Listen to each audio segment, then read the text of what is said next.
Hello friends, you like my videos, subscribe my channel and don't forget to press bell icon to find new update. Hello friends, welcome to my channel TGT Special Notes. Myself Saurabh Singh. Friends, हम लोगों ने character of a happy life poem के 2 stanza का reference context और explanation हम लोगों ने किया था. अब इस पोएम के सेकंड पार्ट में हम लोग आगे के स्टैंजा का रेफरेंस कॉन्टेक्स्ट एंड एक्सप्लेनेशन देखेंगे. फ्रेंड्स, यदि आप इस पोएम को डिटेल से पढ़ना चाहते हैं तो आप हमारे डिस्क्रिप्शन बॉक्स में जाकर देख सकते हैं. आइए अब इस स्टैंजा का हम समराइज कर दें. पहले इस स्टैंजा में पोएट एक प्रशंसित व्यक्ति के गुणों के बारे में बताते हुए कहता है, who envies none whom chance doth rise, nor wise who never understood. अर्थात वह व्यक्ति कितना प्रसन्न होगा जो किसी ऐसे व्यक्ति से ईर्ष्या नहीं करता जिसकी संयोग से या सौभाग्य से उन्नति हुई है, अर्थात वो आगे बढ़ा है या तरक्की किया है उसने. और जो व्यक्ति प्रसन्नचित होगा वो किसी के विरुद्ध कोई बुरी भावना नहीं रखता होगा. ऐसा व्यक्ति या नहीं जानता और ना ही ये समझता है कि किसी भी व्यक्ति की झूठी प्रशंसा करके उसे कैसे कष्ट दिया जाए, उसे कैसे धोखा दिया जाए, एक प्रसन्नचित व्यक्ति ये भी नहीं जानता है. वह व्यक्ति जो प्रसन्नचित होगा वो सरकार के नियमों के प्रति इतना वफादार नहीं होगा, या कह सकते हैं कि सरकार के बनाए गए नियम को नहीं जानेगा, लेकिन सदाचार के जितने भी नियम हैं उन सभी नियमों के प्रति वो वफादार होगा. फ्रेंड्स, रेफरेंस की हिंदी संदर्भ होती है. संदर्भ में हम उस पोएम का नाम लिखते हैं जहां से ये स्टैंजा लिया गया है. उसके बाद हम उस पोएट का नाम भी रेफरेंस में लिखते हैं जिसने इस पोएम को लिखा है.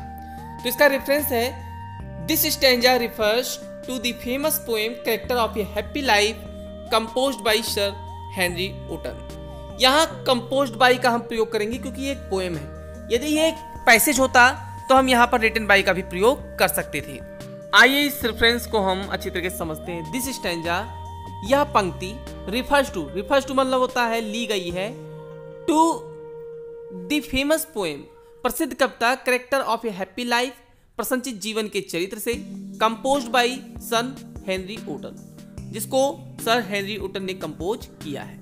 अब इस स्टैंजा का हम रेफरेंस एक और तरीके से लिख सकते हैं. These lines have been taken from the famous poem Character of a Happy Life composed by Sir Henry Wotton. तो इस तरीके से भी हम रेफरेंस लिख सकते हैं. आइए इसका कॉन्टेक्स्ट देख लेते हैं. कॉन्टेक्स्ट की हिंदी होती है प्रसंग. प्रसंग में हम किसी भी स्टैंजा को सबसे पहले 2 बार पढ़ते हैं, उसके अर्थ को समझते हैं, फिर इसका जो निचोड़ होता है अर्थात उसका जो केंद्र भाव होता है उस 4 लाइन का, उसको हम इसमें कॉन्टेक्स्ट में लिखते हैं. तो इसका कॉन्टेक्स्ट है, दी पोएट डिस्क्राइब्स होता है वर्णन करना.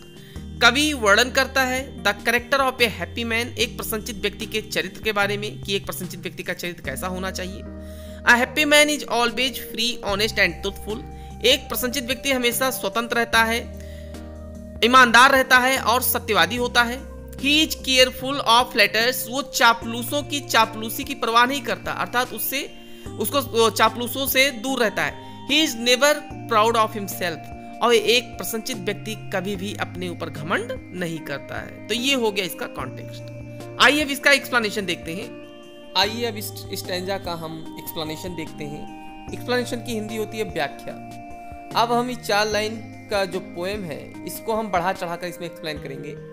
In this stanza the poet says, इस पंक्ति में कवि कहता है डैट की सम पीपुल में progress in their life by chance और बाई लक, कि कुछ लोग ऐसे होते हैं जो अपने जीवन में मौका पाकर या भाग्यवश तरक्की कर सकते हैं. But a good man is never envies of them, लेकिन एक जो अच्छा व्यक्ति होता है या प्रसन्नचित व्यक्ति होता है वो कभी भी किसी से ईर्ष्या नहीं करता. ऐसे व्यक्ति से ईर्ष्या कतई नहीं करता जो व्यक्ति अपने जीवन में मौका पाकर या संयोगवश आगे बढ़े हों.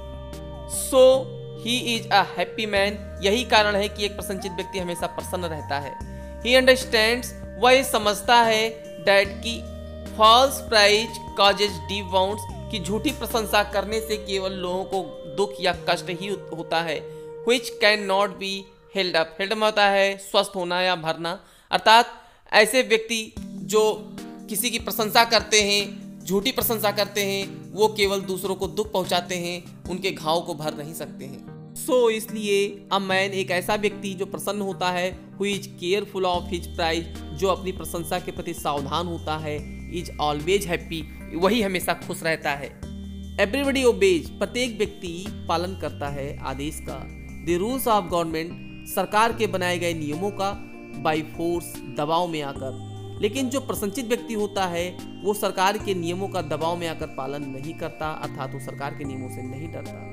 But a good man follows the rules of good conduct also, लेकिन जो एक अच्छा व्यक्ति होता है या प्रसन्नचित व्यक्ति होता है वो हमेशा अच्छाई के आचरण के नियमों को पालन करता है, हमेशा अच्छाई के नियमों को मानता है। He gives more importance to the rules of good conduct, एक प्रसन्नचित व्यक्ति जो होता है वो हमेशा अच्छे आचरण, अच्छे स्वभाव के जितने भी नियम होते हैं उन सभी नियमों को महत्व देता है।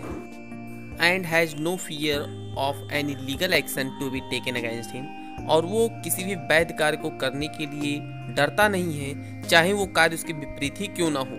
ही नोज वेल, वो अच्छी तरीके से जानता है, डैट की good conduct is above all things, कि अच्छे आचरण जो होते हैं, अच्छा स्वभाव जो होता है वो सभी चीज़ों से बढ़कर होता है, इसलिए वह हमेशा प्रसन्न होता है। चलिए अब हम फोर्थ स्टेंजा का समराइज करते हैं।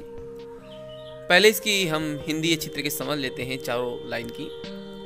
This man is free from servile bands of hope to rise और फियर टू फॉल। जो प्रसन्नचित व्यक्ति होता है वो सभी प्रकार के शर्वेल में होता है दास्तापूर, अर्थात गुलामी की सभी प्रकार की बंधनों से मुक्त होता है, अर्थात तो किसी का गुलाम नहीं होता। ऑफ होप टू राइज, अर्थात उसे सफलता की ना तो चिंता होती है, ना वो आशा रखता है उसकी, और फियर टू फॉल, और ना ही वो असफल होने से डरता है। लॉर्ड ऑफ हिमसेल्फ, यद्यपि वो स्वयं का मालिक होता है, प्रसन्नचित व्यक्ति के पास धरती, धन दौलत, जमीन जायदाद नहीं होता, फिर भी वो अपने आप का मालिक होता। दो नॉट ऑफ लैंड, लैंड में होता है धरती, ठीक है ना, जमीन जायदाद, उसके पास ना होते हुए भी अपने आप का मालिक होता है। एंड हैव नथिंग, इस प्रकार उसके पास कुछ भी ना होते हुए भी ही हैज ऑल, उसके पास सब कुछ होता है। वो सब कुछ जैसे आत्मसंतोष की भावना, सम्मान की भावना, ये सारी चीज़ें उसके पास होती हैं। अच्छाई के जितने भी गुण होते हैं वो सारे गुण उसके पास विद्यमान होते हैं। अब चलिए इसका हम कॉन्टेक्स्ट जान लें, क्योंकि रेफरेंस वही होगा जो हमने आपको पहले स्टैंजा का बताया था।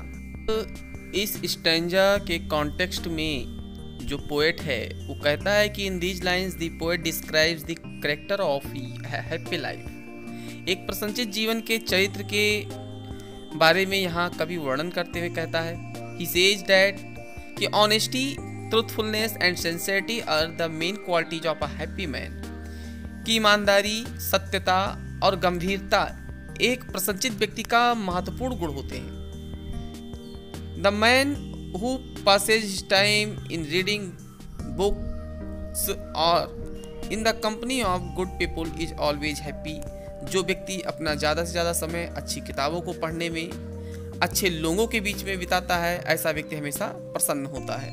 अब इसमें कॉन्टेक्स्ट की जो पहली लाइन है, in these lines the poet describes the character of a happy life, इस लाइन को हम इस पोएम के किसी भी स्टैंजा में कॉन्टेक्स्ट में लिख सकते हैं, ठीक है ना। अब इसको हम संक्षिप्त में अगर हम इसको हिंदी में एक बार फिर से बता दें कॉन्टेक्स्ट क्या होगा। देखिए इसमें कवि जो है एक प्रसन्नचित व्यक्ति के चरित्र के बारे में बताते हुए कहता है कि एक प्रसन्नचित व्यक्ति आत्मनिर्भर होता है और वो अपने जीवन को जीने के लिए सारे अच्छे नियम का पालन करता है। अब चलिए इस स्टैंजा का हम एक्सप्लेनेशन देख लेते हैं। In this concluding stanza, concluding होता है निष्कर्ष स्टैंजा, अर्थात आखिरी स्टैंजा में जो कवि है advises us to lead an independent life, हमको सलाह देता है एक स्वतंत्र जीवन जीने के लिए, ठीक है ना। इस आखिरी पंक्ति में कवि हमको एक स्वतंत्र जीवन व्यतीत करने के लिए सलाह देता है। A man should not depend upon others, एक ऐसा व्यक्ति जो किसी दूसरे पर निर्भर नहीं होता, अर्थात अपने विचारों से स्वतंत्र होता है, तो ऐसा व्यक्ति क्या होता है, प्रसन्न होता है। He should be free from all hopes and fears, ऐसे प्रसन्नचित व्यक्ति सभी प्रकार की आशाओं और सभी प्रकार के भय से बंधन मुक्त होते हैं। He should not be overjoyed in his achievements. जो प्रसन्नचित व्यक्ति होगा उसे कभी भी अपनी उपलब्धियों पर ज़्यादा खुश नहीं होना चाहिए, and should not be disconsolate in failure. और डिसकंसोलेट मतलब होता है हताश, और अपनी असफलता पर उसे कभी ज़्यादा हताश नहीं होना चाहिए। ऑल्दो यद्यपि he may not have worldly riches, यद्यपि उसके पास सांसारिक या कह सकते हैं भौतिक चीज़ें नहीं है, सुख सुविधाएं उसके पास नहीं है, एट फिर भी he is the master of himself. लेकिन जो प्रसन्नचित व्यक्ति होता है वो अपने आप का मालिक होता है, अर्थात वो अपने ऊपर नियंत्रण रखता है, आत्मसम्मान होता है उसका, और वो अपने सम्मान के लिए वो कुछ भी कर सकता है। बस इस प्रकार इंडिपेंडेंस, आज़ादी की भावना, स्वतंत्रता की भावना, सेल्फ रेस्पेक्ट, आत्मसम्मान की भावना, एंड कॉन्टेंटमेंट और संतोष की भावना अर्थात संतुष्टि उसके अंदर होती है। इस प्रकार की जितनी भी भावनाएं हैं एक प्रसन्नचित व्यक्ति के अंदर विद्यमान होती हैं। तो फ्रेंड्स, आपको ये वीडियो अगर अच्छा लगा हो तो प्लीज़ आप मेरे वीडियो को लाइक करें तथा इसको ज़्यादा से ज़्यादा शेयर करें, जिससे और भी लोगों को इससे बेनिफिट हो सके। Thanks for watching my video.